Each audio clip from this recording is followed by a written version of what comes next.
billati uhiya ilaik innaka ala siratal mustaqim. Rasulullah sallallahu alaihi wasallam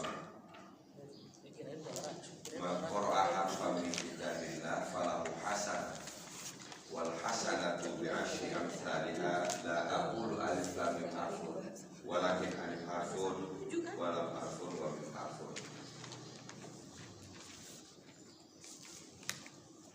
Satu huruf 10 kebaikan. Berarti 10 huruf 70 kebaikan, 100 kebaikan. Kebaikan dalam bahasa Arab hasanah. Dalam hadis ini tidak diberi alif lam. Secara bahasa berarti kebaikan itu luas. Demikian juga yang kita mohonkan kepada Allah di dalam doa surat Al-Baqarah ayat 201. Rabbana atina fid dunya hasanatun. Tidak pakai alif lam juga. Dalam artian kebaikan yang luas. Kalau kita hubungkan dua kata hasanah ini dalam hadis yang berhubungan dengan Al-Quran dan dalam doa yang berhubungan dengan hasanah di dunia wal akhirah, maka berarti membaca Al-Quran mengantarkan kepada hasanah di dunia wal akhirah. Siapa yang menginginkan hasanah di dunia wal akhirah, maka tidak ada jalan lain kecuali membaca Al-Quran dalam pengertian yang luas, mulai dari membaca sampai kepada mengamalkan. Kita sudah berada dalam proses membaca ke mengamalkan itu, dan kita berharap mudah-mudahan semangat untuk mendapatkan hasanah yang banyak itulah yang membuat kita tidak pernah lelah untuk terus belajar, membaca dan mempelajari Al-Quran. Amin ya rabbal alamin. Dengan harapan mudah-mudahan Allah curahkan kepada kita hasanatain. Apa hasanatain? Dua kebaikan dunia wal akhirah. Amin ya rabbal alamin. Kita buka dengan basmalah. Bismillahirrahmanirrahim. Minggu lalu setelah Allah menjelaskan fasatu basiru wa yubsiru bi ayyikumul maftun, kita sudah jelaskan panjang lebar Sabtu lalu bahwa ada persoalan-persoalan yang tidak perlu segera diklarifikasi. Dan dengan kata lain, biarkan waktu yang menjawab. Ya. Itu jawaban dari proses waktu itu akan begitu terang benderang. Fasatu basiru wa yubsirun. Kamu akan melihat dan orang-orang kafir itu pun juga akan melihat. Apa yang sama-sama dilihat? Bi ayyikumul maftun. Siapa di antara kalian yang diuji? Diperkuat lagi ayat ke-7. Bismillahirrahmanirrahim. Inna rabbaka huwa a'lamu biman dhalla an sabili wa huwa a'lamu bil muhtadin.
ketika kita membahas isim huruf inna, innallah,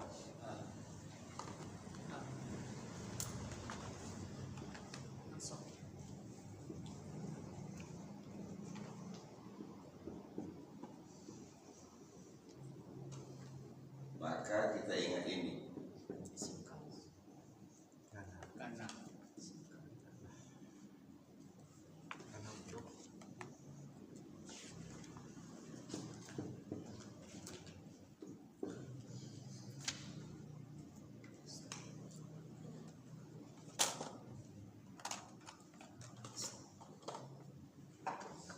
Cara sederhana untuk mudah ingat ini begini saja. Innallaha alimun hakim misal, atau kanallahu aliman hakima. Jadi ini ke sini, ini ke sini.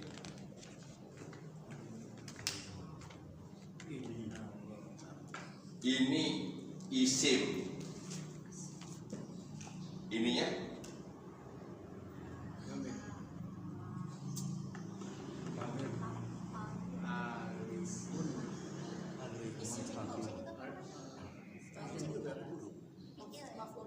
isim sama isim inna, khabar inna. Kali ini isim kana, khabar kana.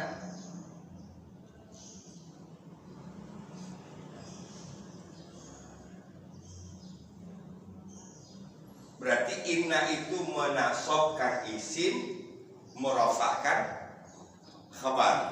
Kana merofakkan isim, menasobkan khabar.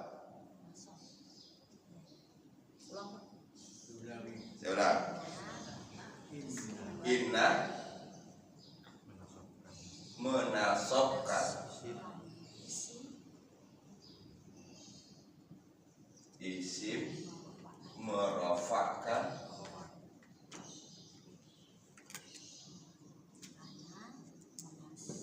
khabar. Karena sebalik,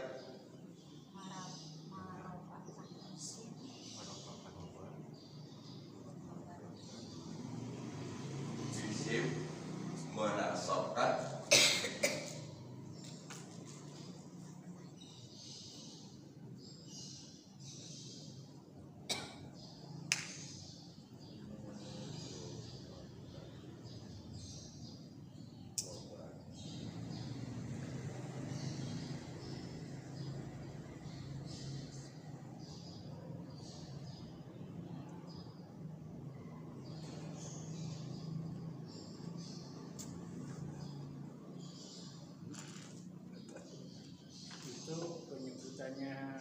nasab dengan dengan rofa itu enggak sejajar, Pak. Maksudnya begini, Inna Allah itu disebut isim. Ya. Alimun disebut Khabar. Ya. Isim sama khabar ini kan sejajar. Kalau isim ini mungkin harus pikir gitu. Kalau khabar bandingannya kan mutabda. Gimana? Ya. Kalau ini kita potong, kita tanggalkan. Ini. Ya.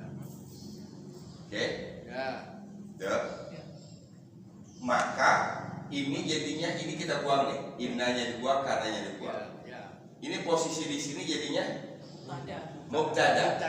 Mubtada. Ketika dia diubah menjadi mubtada, Allahu alimun.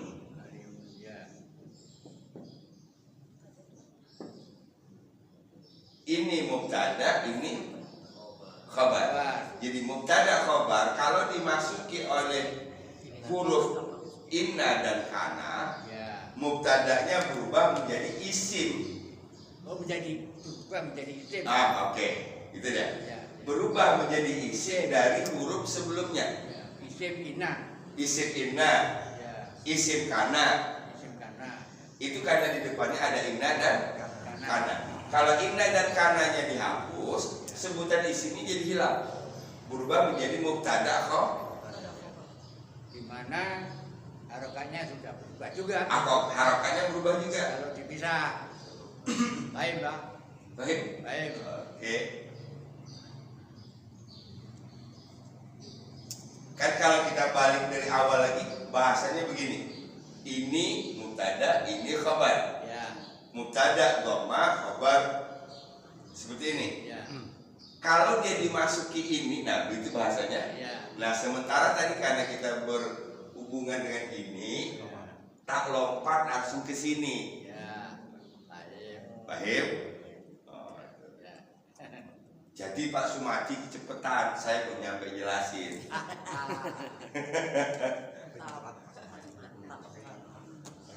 Nggak ada kebahagiaan seorang ustadz dan guru itu kalau kecepatan muridnya jauh lebih dari guru. Betul nggak? Woi, sudah paham gitu lah.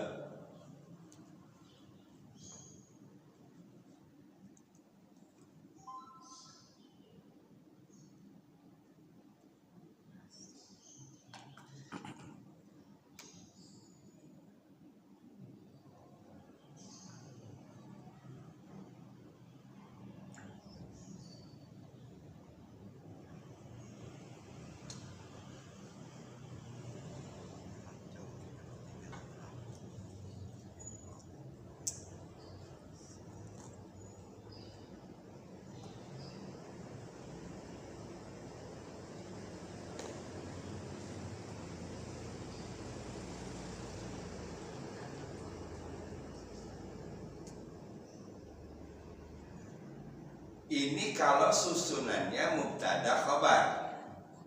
Oke? Ini kalau susunannya mubtada khabar. Kita relatif lebih mudah. Ketika dimasuki huruf inna dan kana, isim dan khabar berubah dari mubtada menjadi isim. Khabar tetap khabar. Sekarang kita balik ke sini. Inna rabbaka.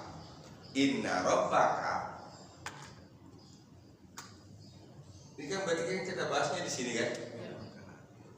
Rabbaka. Iya, dua kata kan? Ya. Nah, berarti kita ini sudah hapus.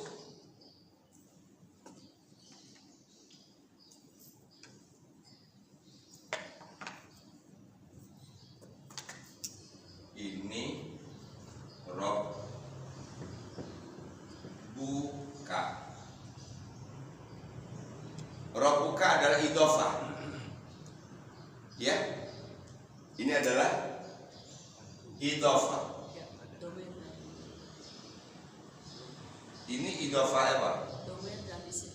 Isim dengan dhamir.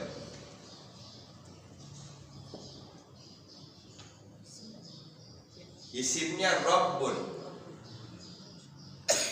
bersambung dengan dhamir anta. Rabbuka. Nah sekarang kita tarik benang lurusnya. Ini sama posisinya dengan ini, dengan judul yang beda, betul? Kalau ini mubtada khabar, ini adalah idhofah. Nah sekarang kalau kita lihat idhofah ketika dimasuki oleh inna.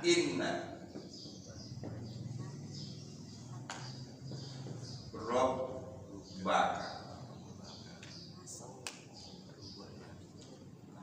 Dari segi hukumnya sama dengan ini. Inna menasabkan isim, isimnya apa? Rabb. Murafakan khobar. Ka. Harusnya ka ini barunya u atau un. Tapi karena dia ini adalah domir, kata ganti mabni tidak berubah. Kan nggak boleh robbaku ataupun karena ini tidak boleh berubah. Maka walaupun bahasnya fathah, tapi hukumnya tetap rafa. bukannya itu yang menjadi nasab itu sudah bun itu sudah menjadi menjadi nasab.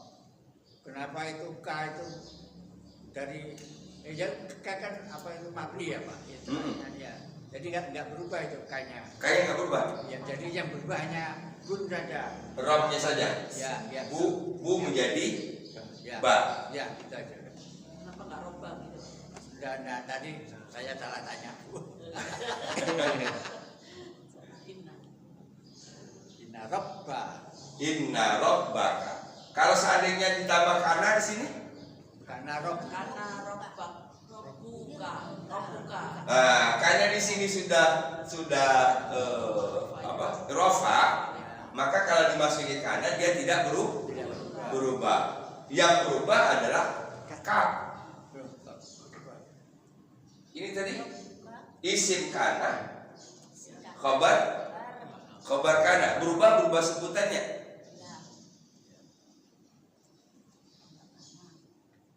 Jadi kan kalau dirubah karena jadi bunyinya gimana Pak? Kalau dimasukin kana dia nggak berubah. Nggak berubah, kayaknya nggak berubah Pak. Enggak, kana rabbuka. Nah, menganalisa ininya nanti yang berubah. Kak itu nggak akan berubah. Iya, nggak akan berubah. Kanya itu nggak akan berubah. Karena itu contoh. Mabni. Yang mabni itu salah satu diantaranya adalah domir. Domer. Domir itu mabni, nggak berubah. Kak kan domer Pak. Ya, Karena bukannya domer Kak itu. kanya domir apa? Ya siap jadi Pak. Misalnya Rabbuhum, hum kan? Ya. Rabbuhum karena dia idhofah. Kalau ditambah dengan inna rabbahum. Kapan berubah jadi him Pak? Masih huruf jar. Oh masih huruf jar. Ya. Ala robbihi. Ala robbihim. Karena robuku. Enggak berubah. Hum ya tetap hum. Nah, itu berubah dari orang kedua ke orang ketiga itu. Sudah mulai mendekati akrab istilahnya. Udah 12 tahun Pak. 12 tahun kok. Jangan disebut waktunya kan. Jadi gak enak kan disebut waktunya. 12 tahun ya bosan juga ya. Ya sedikit lah Pak. Tapi coba kita apa yang kita rasakan, walaupun mungkin ini dalam standar orang yang sudah jago nggak ada apa-apanya, betul. Tapi bagi kita yang baru melek, alhamdulillah gitu. Iya, baru tahu aja ini, oh ini isim inna, ini khabar inna, itu jadi gitu. Yang penting Itulah ilmu. Jadi baru sampai di situ aja kita udah bahagia, apalagi kalau tahu lebih banyak. Paham? Nah inilah yang membuat motivasi, membuat penyemangat kita untuk terus belajar. Tahu siti ahe, gitu loh. Tahu sedikit aja bahagia banget, apalagi tahu banyak. berkah itu Pak. Oke.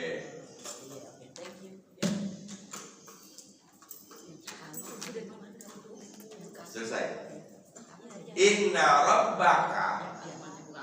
Inna harfun nasbin.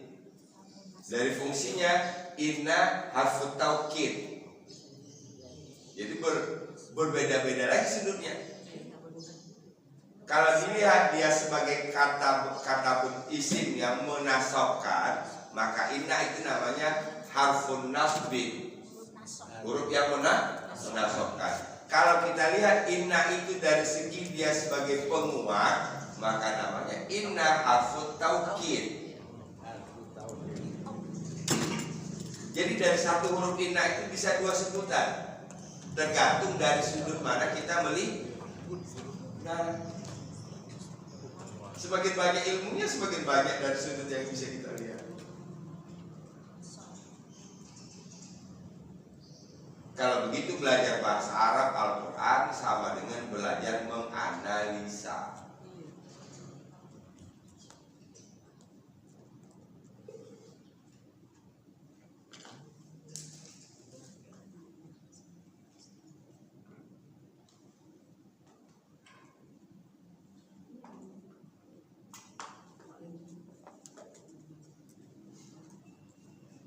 Selesai. Inna rabbaka huwa a'lamu. Huwa a'lamu. A'lam isim apa? Akbar isi apa namanya?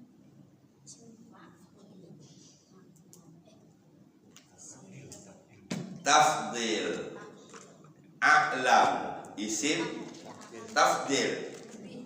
Ya. Inna rabbaka, sesungguhnya Rabbmu. Nah ini kalau kita masuk dari segi pengertian, ini nih tadi dua, sekarang dijadikan satu. Huwa, betul? Pengertiannya kan begitu. Sesungguhnya Tuhanmu, dia dibalik itu. Kalau dibalik lagi, siapa huwa? Rabbaka, Tuhan. A'lam, lebih tahu. Saya mau tanya Pak, di Quran kan suka begini Pak, kenapa dua kali pakai gitu? Kan kalau huwanya hilang juga sama aja. Kenapa ada di Quran apa? Kata bahasa apa? Sastranya gitu. Salah satu di antaranya adalah taukid. Tanpa huwa juga bisa, udah orang udah tahu. Inna rabbaka a'lam. Informasinya udah dapat belum? Sudah nyampe belum? Sesungguhnya Tuhanmu lebih tahu. Mengapa ditambah huwa kan itu? Li taukid. Iya. Sehingga ada yang mengatakan berarti tidak ada yang lebih yang a'lam. Tidak ada yang a'lam selain huwa. Berarti itu bukan lebih tahu, Pak, mungkin paling tahu. Nah, itu dia kata kuncinya. Tapi kadang-kadang kan ada pihak lain pemborosan kata. Ya nggak ngerti. Kalau itu Iya. jurusan Iya. sastra apa? Itu begini. Kalau orang arsitek menilai seniman sampai kiamat nggak pernah nemu. Betul? Seorang arsitek menilai pakaian atau ini seniman nggak akan pernah nemu. Nggak akan pernah ketemu. Iya? Ini kalau kita tadi, kalau arsitek itu kan bagaimana dia sudah bisa menutupi baju, menopang badan dan sebagainya, udah cukup. Ngapain pakai ditambah embel-embel bikin berat aja? Jadi kesimpulannya melihat sesuatu dari kacamata sesuatu itu, melihat bahasa dari kacamata bahasa. Dan balik lagi prinsip dasar kita memahaminya bahwa tidak ada ini. Bahasa Quran itu sudah bahasa yang paling bagus. Ya. Gimana kita harus menjawab gitu?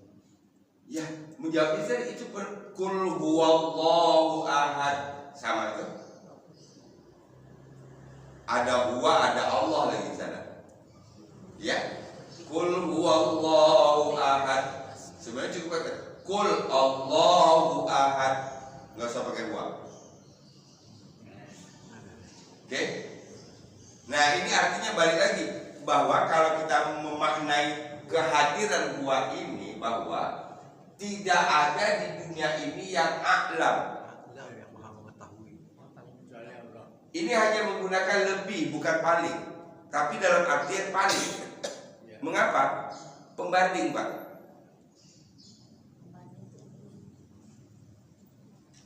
Kalau kelas kita masih bisa dibandingkan satu sama lain. Pak Edi sama Pak Sumadi masih apple to apple lah. Karena di ruangan yang sama, belajar dengan waktu yang sama. Hanya beda lebih lama Pak Sumadi dibanding dengan Pak Edi. Lebih tua, Pak. Lebih tua. Tapi kalau misalnya Pak Edi saya bandingkan dengan Kiai yang memang sudah bertahun-tahun mengajarkan sastra Quran, itu enggak apple to apple. Paham nggak?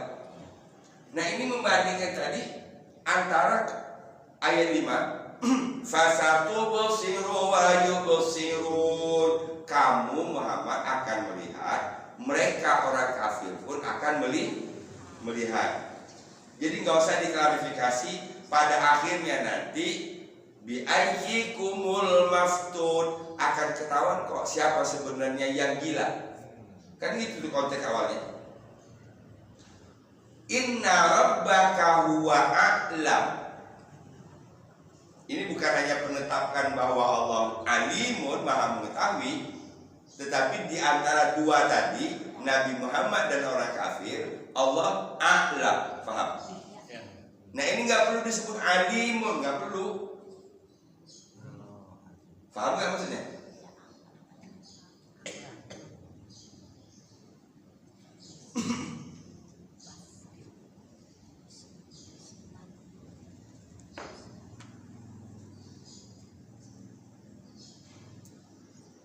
Kalau membandingkan mana yang lebih tajir, orang yang bawa motor dengan yang bawa mobil, cukup aja bawa mobil. Saya motor beat jelek itu, bawa mobil kijang jelek aja udah. Bapak ada disebut lebih dari saya. Enggak perlu bawa Alfa gitu loh. Paham nggak? Enggak imbang dengan ini ya, dengan pembandingnya tadi. Paham? Makanya walaupun dia disebut polanya ada isim tafdil a'lam, lebih tahu, maka dalam konteksnya tadi dihubung huwa lagi paling tahu, atau hanya dialah yang a'lam. Paham? Alimun hanya dipakai langsung pada Allah. Langsung itu penetapan Allah. Itu nggak boleh ada pembandingnya.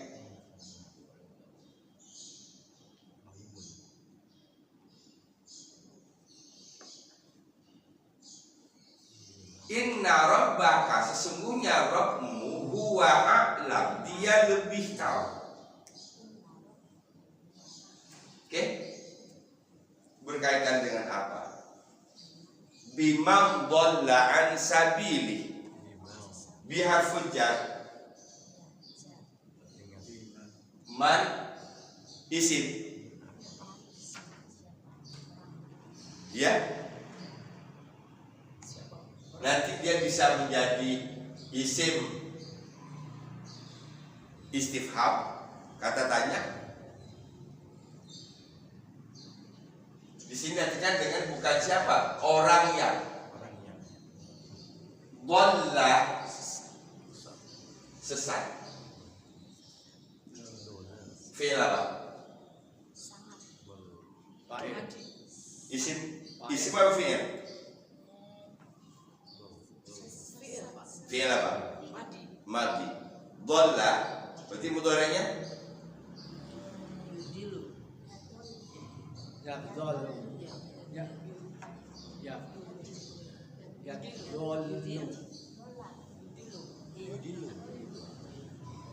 Kan 3 huruf.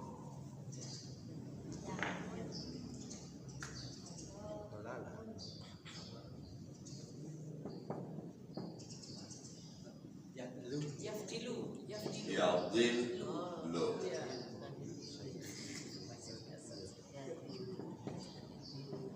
Adalla Yaqdol.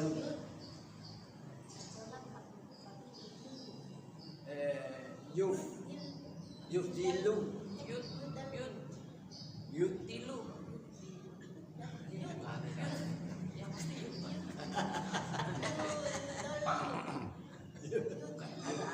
Yudhillu. yudhillu. Yudhillu.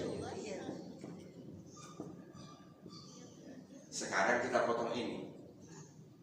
Kalau ini kita sudah sedikit paham. Ini mati. Ini 3 huruf, ini 4 huruf. 4 huruf dapat tambahan awalan mu, akhiran ad. Dhalla artinya sesat. Adalla Menyesatkan. menyesatkan. Ini selesai di sini. Sekarang kita masuk ke sini. Apa indikasi yang pakai me-an itu? Ini.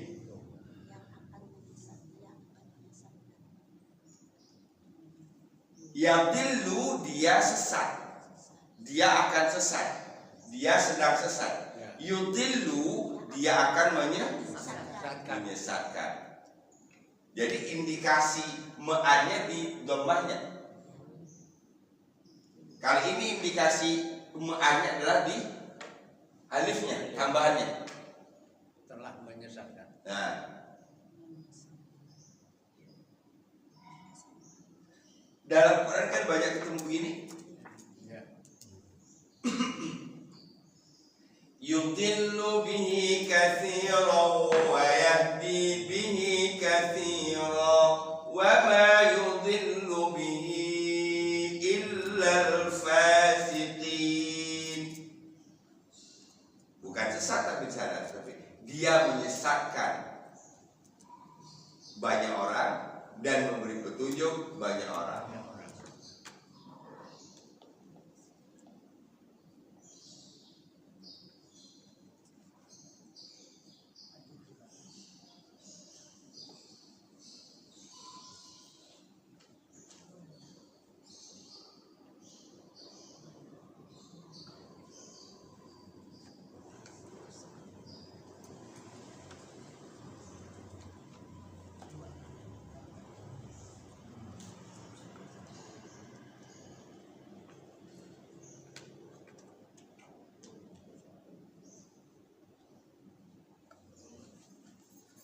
Inna rabbaka, sesungguhnya Rabbmu Muhammad.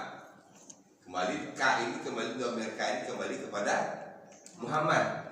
Karena di ujung ayat 5, fasatu basiru wa yubsirun. Tubsiru, engkau melihat. Mereka pun akan melihat. Bi ayyikumul maftun. Nah, minggu lalu gabungan antara engkau dan mereka akhirnya menjadi kalian kan? Engkau, mereka, ketika dilihat dari sisi lain digabung maka jadinya kalian. Bi ayyikum. Nah sekarang balik lagi ke Nabi Muhammad. Inna rabbaka, sesungguhnya Rabbmu Muhammad, huwa a'lam, dia lebih tahu, biman, terhadap orang yang dhalla, sesat, ansabili, ya kita preteli. Ansabili itu apa saja? Jar, Ada sapi, isim domes, sabilihi apa? idofa, Idofah. Isim dengan domen, dhamir. Jadi kesimpulannya idofah yang menempati posisi majrur karena di depannya ada huruf jar. Kalau huruf jarnya dibuang jadinya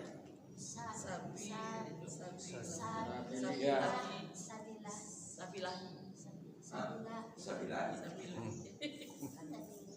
Bisa puyeng orang dengar itu. Mama anak.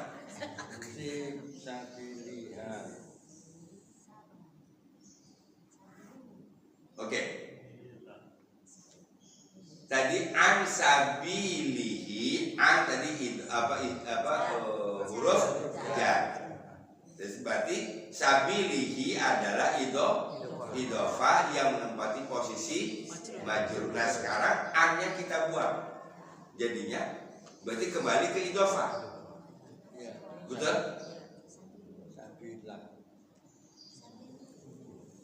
Apa jadi kalau dikembalikan ke idofah? luhu ya, Sabilu. luhu ya, dia jadi Kok ragu? iya Pak. Balik lagi, mundur lagi. Baris idofah itu seperti apa? Aturan isim idofah itu? Udah. Kalau isim dengan isim, ya aturannya tadi, baris akhir isim pertama dhammah, baris akhir isim kedua kasroh. Kecuali nanti kalau isim isim domir, ya, kecuali kalau domir, karena domir tidak boleh berubah.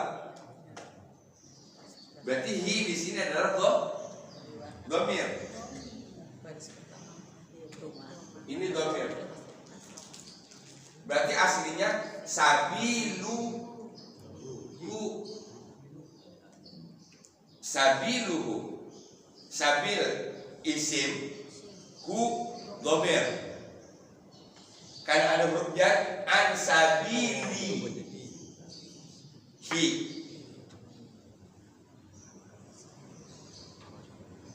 Oke.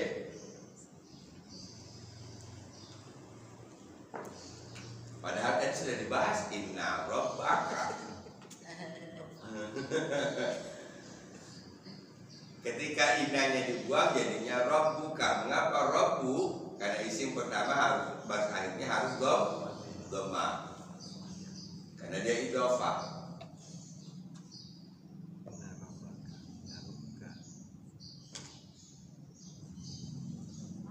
Coba apa yang dirasa dari sini? Berarti belajar masyarakat itu mungkin di sini. Ntar ketemu lagi. Jadi kalau kita sudah dapat satu poinnya, nanti ketemu di akhir ini kita pakai lagi. Itu sebenarnya 3 kali 4 kali. Kalau diaplikasikan insya Allah harus nempel. Itu kecepatan menghafal yang luar biasa. Beda dengan hanya kecepatan menghafal teori.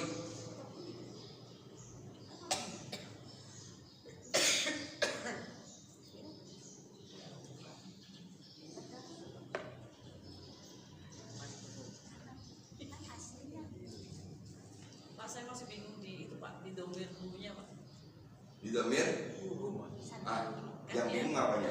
Kan dia jawabnya tadi betul, tapi ininya alasannya itu kan dia mabni, mabnihi. Kenapa jadi asalnya. Oke. Ada beberapa domir yang nanti berubah baris. Tapi hukumnya tetap mabni. Dia bukan disebut berubah itu. Hanya berubah baris ketika dimasuki huruf jar. Tapi tidak semua huruf jar juga. Oke.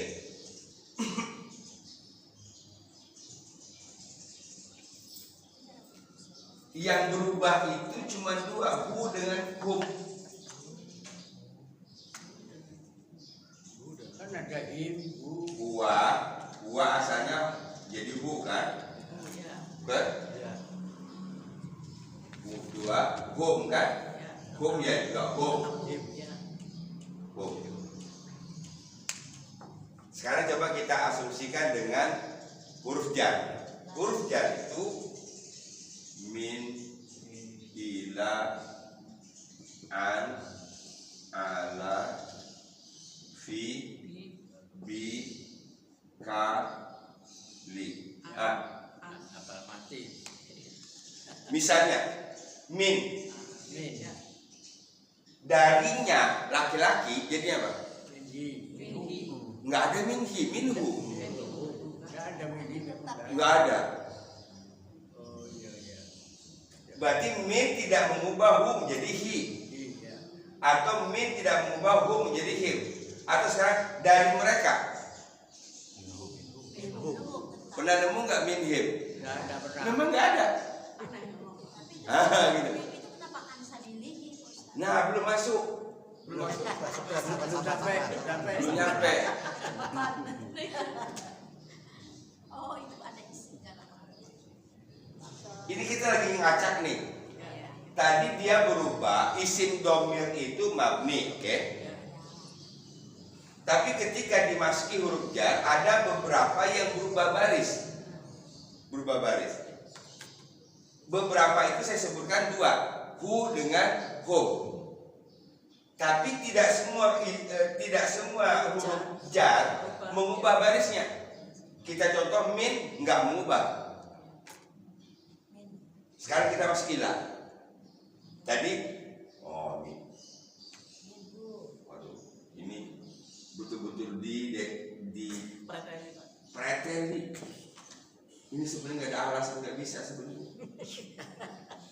Minhu, oke? Oh berarti min tetap hu dengan hum, nggak berubah. Sekarang kita masuk ilah. Kepadanya. Ilahi. Ilahi. Ilaihi. Ilahi. Kepada mereka. Ilahum. Ilaihim. Ilaihim. Baru dengar juga saya ilaihum. Iya, aneh. Contohnya salah. Gitu. Berarti ilah mengubah. Sama contoh ilah. Ilaihi. Ilaihi turja'un. Ini hu berubah menjadi hi. Ilah. Sekarang kita coba yang ketiga, an. An mengubah enggak? Darinya. Anhu. Anhum. Dari mereka. Anhum. Enggak ada anhim? Nggak ada. Oke. Ala. Alaihim. Alaihim kan? Ya. Enggak ada alaihum? Nggak ada. Alaihim. Tapi taunya karena kebiasaan aja, Pak. Nah, iya. Ya itu. Itu. Perlu Itu. Perlu Alasannya dibiasakan. ini. Berarti min tidak mengubah, yang mengubah tadi Ilah. ilah. An tidak mengubah. Sekarang yang mengubah ala. Sekarang fi, padanya. Fihi, pada mereka. Fihim. Berarti fi mengubah. Bi mengubah enggak? Bihi enggak ada bihu. Mengubah. Bihim. Kagak bisa karena ini domir. Ya, karena ini perumpamaan. Iya. Li baginya. Lihi mengubah 1, 2, 3, 4, 5. Ada 5 yang mengubah. Di sini tadi an.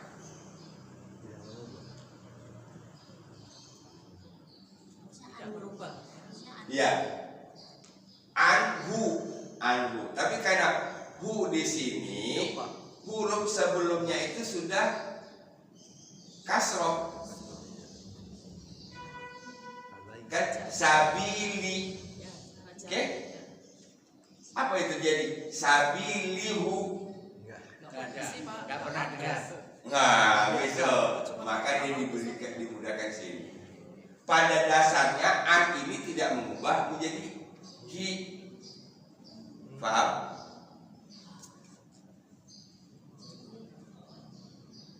Karena di sini dia tadi idhofah, isim dengan domir. Karena di depan idhofah ada huruf jar, maka berarti sabili.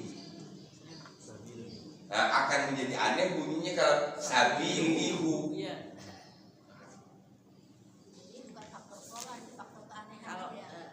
Kalau aneh. Iya, penyebabnya salah satu penyebab ada karena ini tadi huruf jar itu. Yang saya tanya kan hi-nya kenapa jadi hu? Kan aslinya. Hi ini jadi hu. Iya. Ini asli idhofahnya. Sabiluhu. Oh iya ya huwa hu ya. Itu dipecah sama Ustaz aslinya. Saya. Ya Pak. Isim aslinya. Oke. Nomor aslinya itu. Udah Pak. Nggak paham. Rumahnya. Rumahnya baitu. Baik. Baiti. Rumahnya. Baitu. Baituhu. Mengapa jadi hu? Aslinya. Aslinya. Iya. Hukumnya itu kan harusnya kasroh. Karena idhofah itu ui. Paham? Oke. Tapi ada mabni ya. Itu sampai mentok pokoknya saya tadi. Jelas. Dalam tempo yang sesingkat.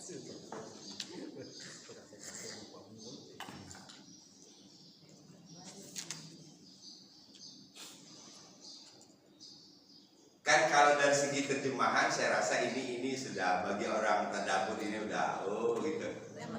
Ya udah merem lah ini. Nah sekarang berarti kita nomor 2 kan terjemahannya, kita masuk prioritaskan pola bahasanya.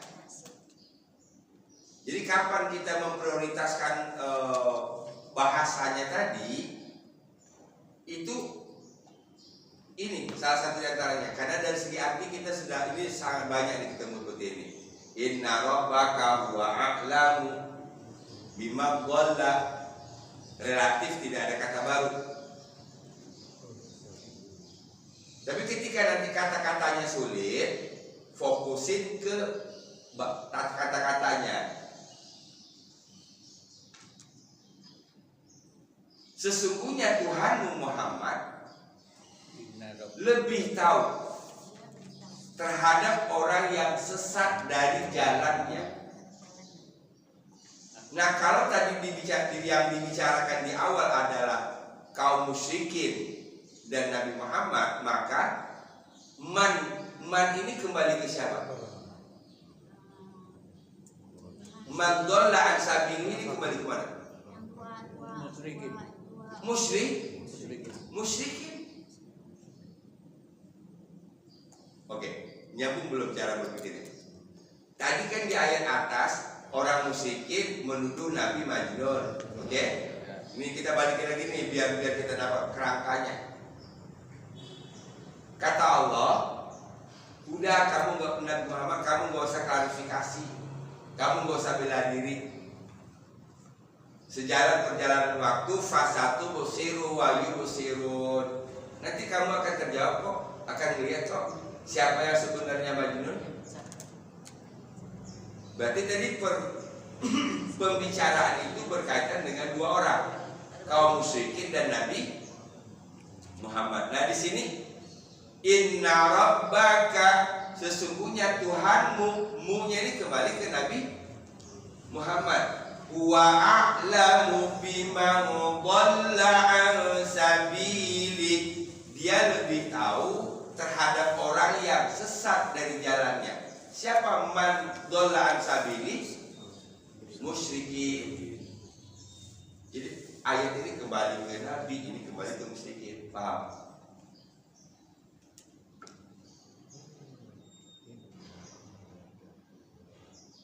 Menjaga keterkaitan dalam pikiran kita antara orang-orang yang dibahas sebelumnya, itulah tugas tadabbur. Dengan terjaganya inilah yang akan melahirkan rasa. Saya ulang ayat 5. Fasatubsiru wa yubsirun, maka engkau Muhammad akan melihat.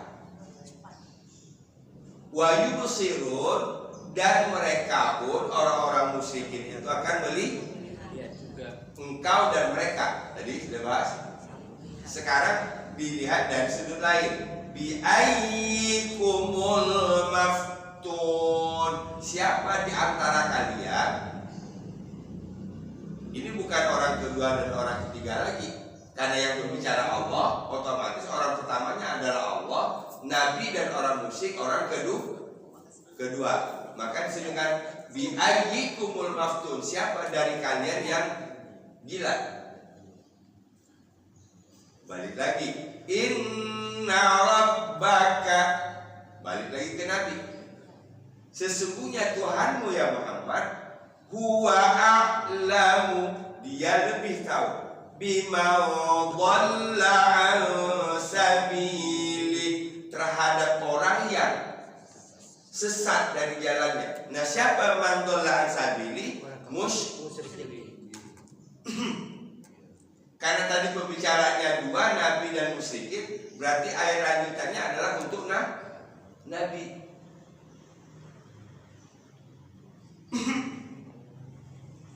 Wa huwa a'lamu bil muhtadin. Kalau ini dhalla, siap dulu.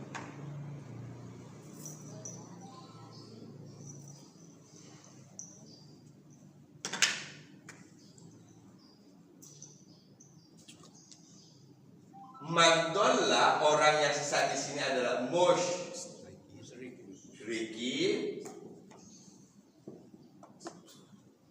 Maka di sini lawannya Nabi Muhammad SAW.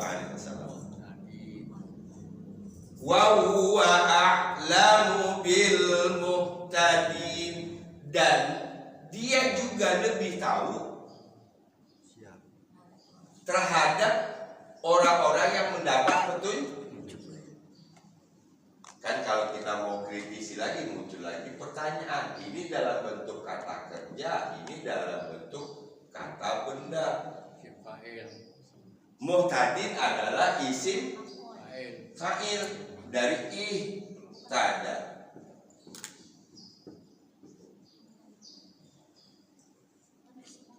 Yang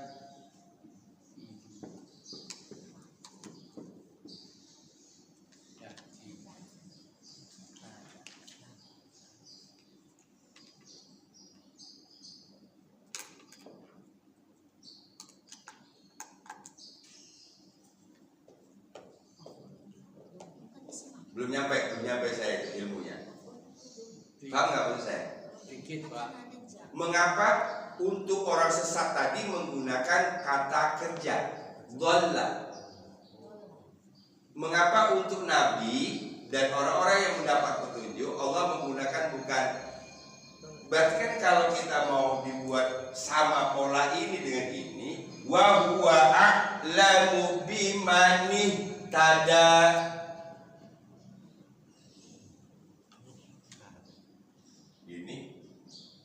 A'lamu biman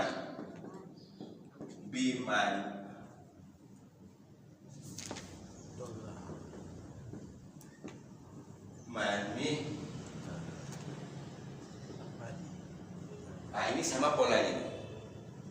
Ini pola kata kerja, ini pola kata kerja. Tapi di sini Allah nggak gunakan pola ini. Misalnya, wa huwa a'lamu biman ihtada, dan dia juga lebih tahu terhadap orang yang mendapat petunjuk.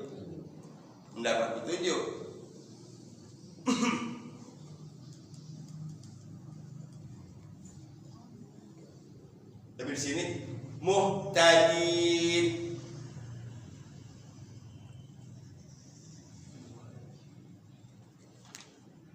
Cara Allah menyelesaikan.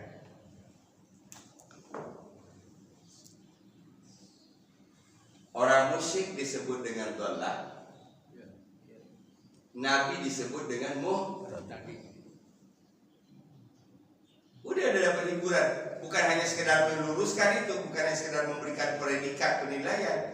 Mereka dhallah, kamu muhtadin, bukan sekedar itu. Tapi ini sudah terjawablah siapa yang maftun. Berarti maftun yang majnun siapa? Yang dhallah. Betul? Berarti salah satu penyebab majnun adalah dhallah. Paham? Boleh ditafsirkan kalau yang orang muslim dari kafir tadi itu dia melakukan sendiri, dola itu melakukan sendiri, sedangkan muhtadin itu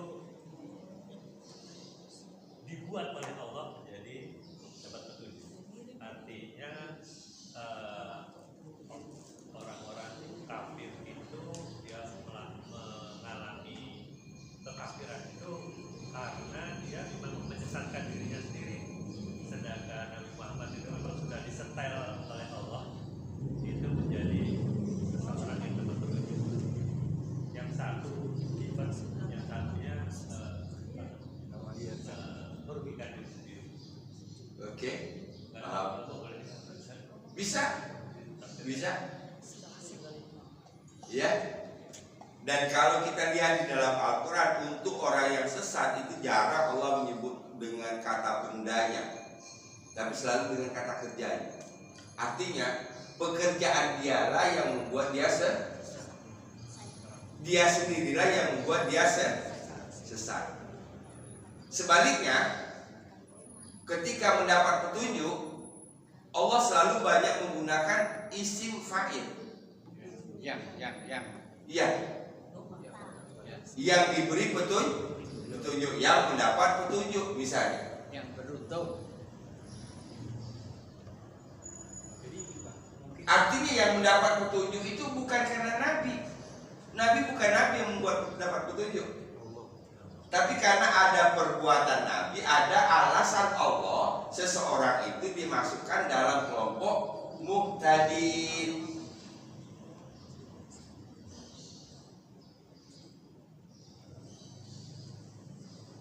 Makanya begini, kita berhati-hati dalam membahas ayat, terutama muqaddimah khatib.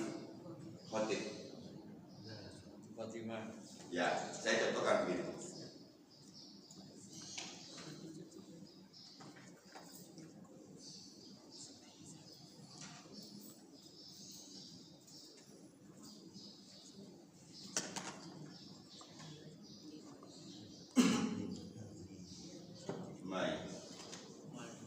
Siapa yang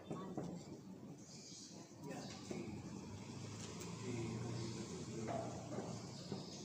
orang Jawa itu mana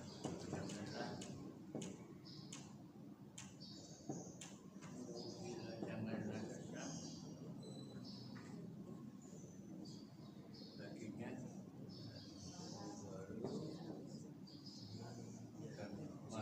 dan siapa yang yudlil malah tidaklah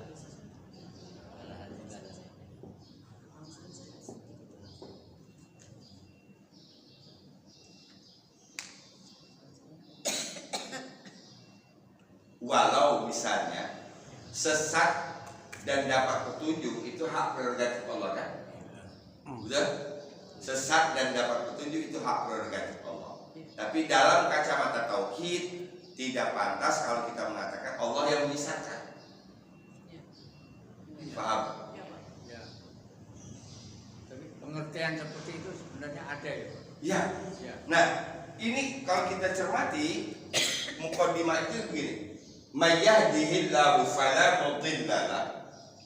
Siapa yang Allah memberi petunjuk kepadanya, ya, maka tidak ada yang menyesatkannya. Jadi artinya orang yang diberi petunjuk oleh Allah, maka tidak ada yang bisa menyesatkan. Wa may yudlil, dan siapa yang disesatkan, ini ayatnya pun beda polanya. Kadang-kadang orang menambahkan di sini pakai hi, di sini pakai hu lagi. Wa may yudlilhu, ini penambahan hu ini bahaya. Siapa yang disesatkannya, nyanya ini kembali kepada Allah. Iya, iya.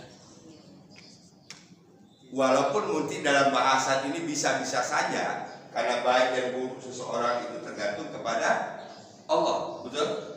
Tapi menyandarkan sesuatu yang negatif kepada Allah dari ilmu tauhid itu enggak etis.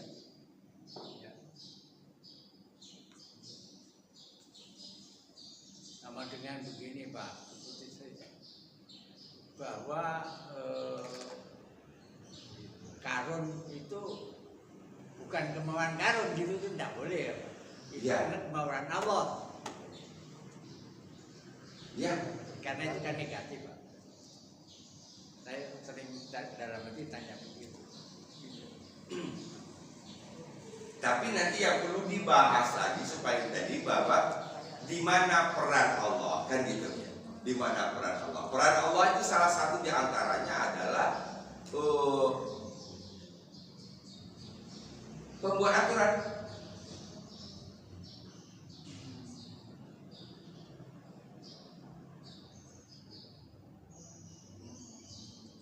Paham? Seperti ini Pak. Pembuat aturan. Aturan baik dan aturan buruk itu kan sudah ditetapkan oleh Allah. Ya. Nah, siapa yang mengerjakan yang begini-begini maka dapatnya ini. Gitu. Itu kalau kita melihat peran Allah. Tapi kan bukan Allah yang menyuruh berbuat buruk. Ya. Paham? Berarti sama seperti tadi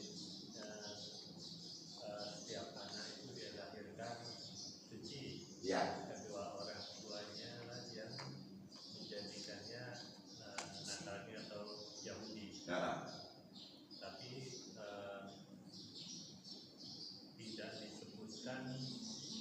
dalam hadis itu kedua orang tuanya yang menjadikannya Islam. mukmin atau Islam gitu. Artinya implisit yang merusak itu ya manusia. Allah setelannya standarnya itu kalau kebaikan itu ya itu harus diarahkan itu dalam hatinya Allah. Betapa indahnya analisa, kan gitu. Dan ini dihubungkan semua. Ada dalam tu'izzu man tasha' wa tudhillu man tasha' biyadikal khair innaka ala kulli syai'in qadir yuhyi wa yumiit, kan itu. Tu'izzu man tasha', dia memuliakan orang yang dia kehendaki. Wa tudhillu man tasha', dan dia menghinakan atau menjadikan hina orang yang dia kehendaki. Itu netral banget itu. Jadi seakan-akan Allah welcome, silakan. Ini jalan yang baik, ini jalan yang buruk. Kalau jalan ini kamu tempuh, ujungnya di sini. Kalau ini yang kamu tempuh, ujungnya di sini. Makanya sebenarnya tadi keterlibatan Allah adalah dalam hal aturan. Jangan kemudian kita mengatakan, oh saya nggak ngerti, saya bodoh, kan karena Allah. Nah, itu kadang-kadang begitu, suruh pilih. Maka lagi mengatakan, maaf saya jadi maling, itu kan karena Allah. Jadi Fir'aun karena Allah. Jadi Fir'aun karena Allah. Paham nggak? Karena segala sesuatu ini sudah dibuat ketentuannya kan. Kenapa air ini jadi hitam? Karena dicampur kopi. Betul? Yang menyebutkan air dicampur kopi jadi hitam, itu ketentuan Allah. Allah tidak nyuruh bikin kopi, paham?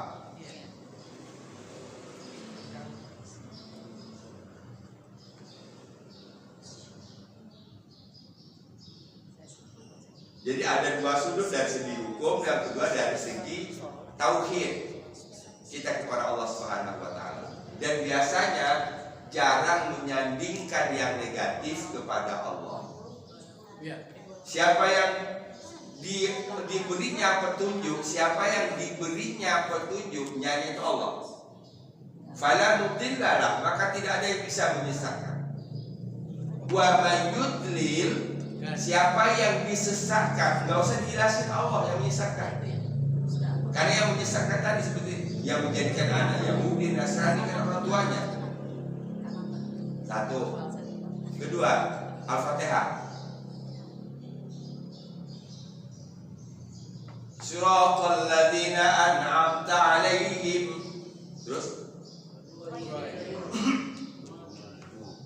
mengapa polanya beda? Pola pertamanya amta.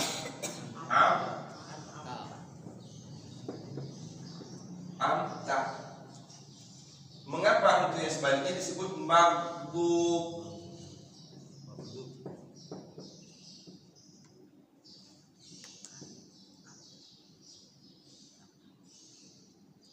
Kalau mengikuti pola ini, maka di sini harusnya ghadab ta.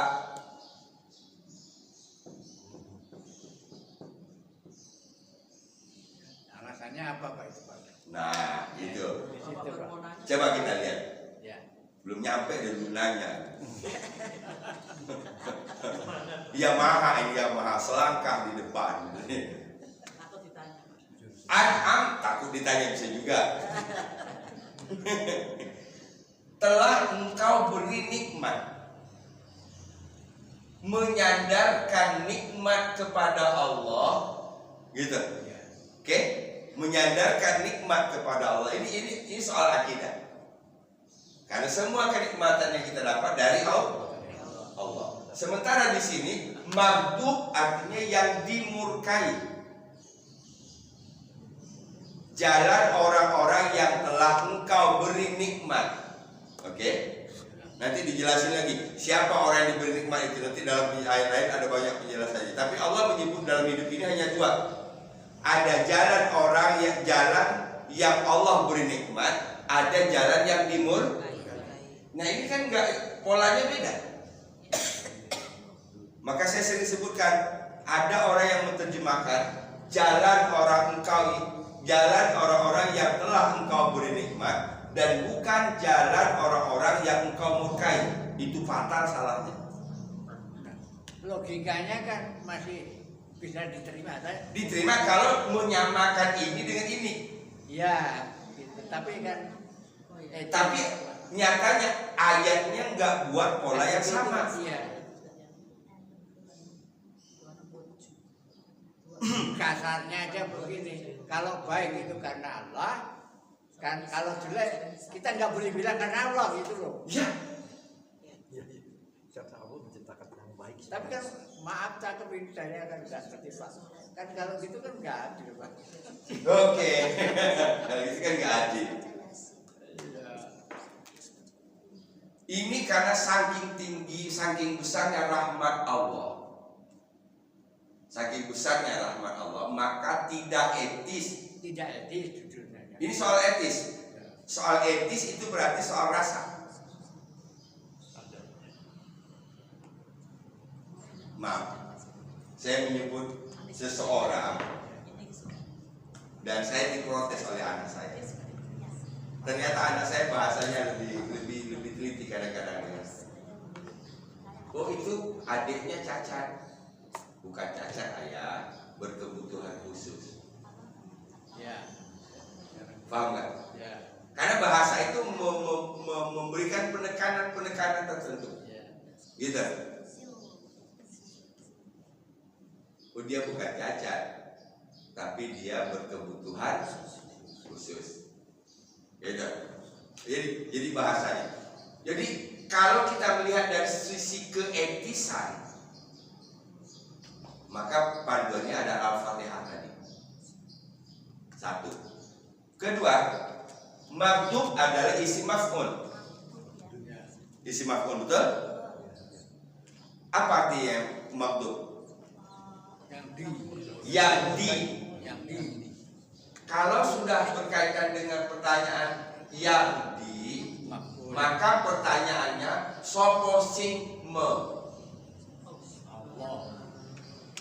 Padahal Allah. Ya.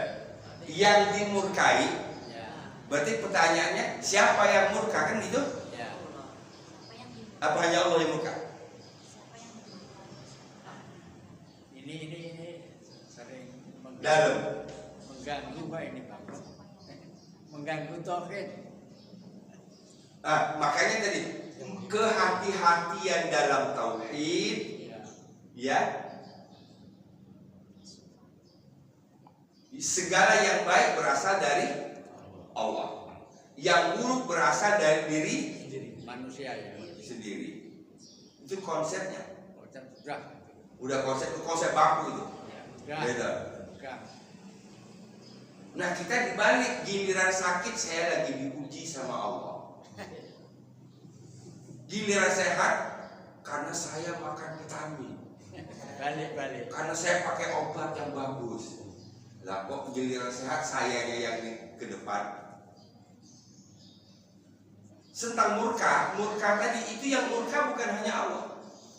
Malaikat murka, manusia murka, makhluk lainnya murka marah dalam artian. Nanti kita bisa temukan dalam surah Al-Baqarah. Siapa saja yang melaknat itu, siapa saja yang murka. Makanya di sini tidak disebutkan siapa yang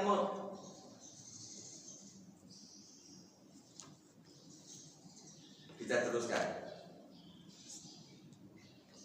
Ini diskusi bahasa ya. Ya ayyuhalladzina amanu kutiba alaikumusiyam. Apa artinya kutiba alaikumusiyam? Telah diwajibkan. Kutiba itu adalah madhi majhul. Telah di. Apa arti majhul? Tidak diketahui yang Oke? Majhul berarti tidak diketahui yang maunya siapa. Maka Allah menggunakan pola itu. Siapa yang mewajibkan puasa? Semua orang sepakat, Allah. Kan gitu? Itu bukan jawaban bahasa. Jawaban bahasanya adalah alladzina amanu. Kalau orang sudah benar imannya tanpa diwajibkan oleh Allah puasa pun dia akan puasa.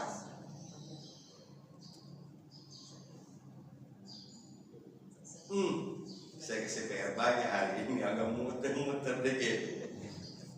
Ini ketika bahasa digabung nanti dengan tafsir, ya, gitu. Pendekatannya pendekatan bahasa.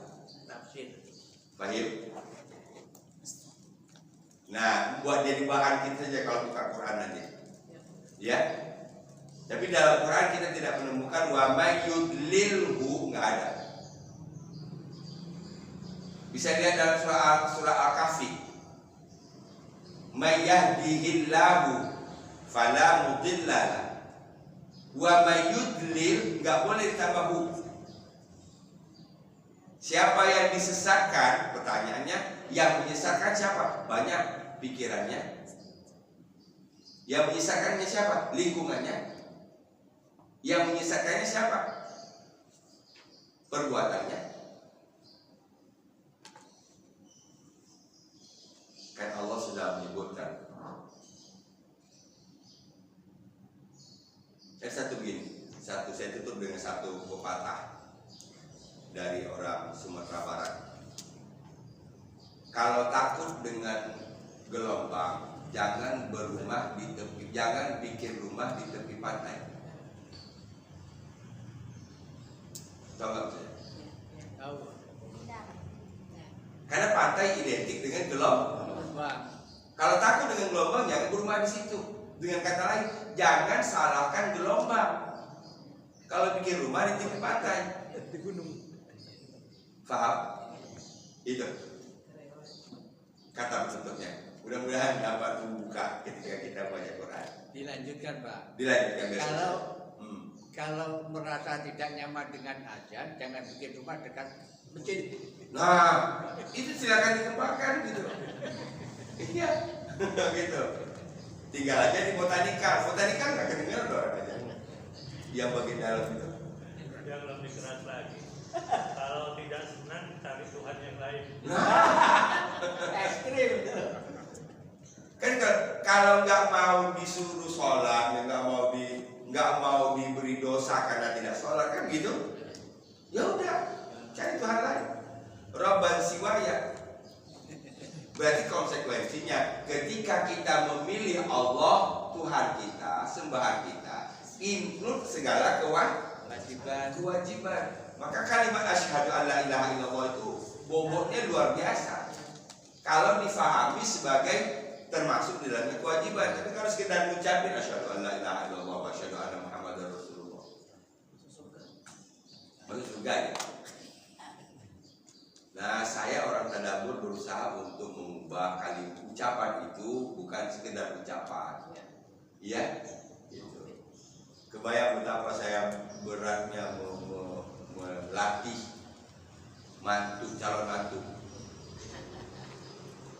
Kamu tidak boleh baca, kamu harus hafal. Kamu tidak boleh sekedar hafal, tapi kamu harus tahu apa arti kata-kata yang diucapkan. Aku terima. Apa makna aku terima? Nikahnya. Dan saya bahagia terakhir itu karena dia bisa seluruhnya, itu bahagia. Karena orang Indonesia aja kadang-kadang suruh ngapalin itu bisa bolak-balik. Akhirnya KUA-nya malas banyak kerja, ya wes saya baca bocok. Aku terima nikah itu sah. Beda nggak? Sah, beda. Gitu. Ini kan di sini. Oke, sampai ketemu sabtu depan, insyaallah.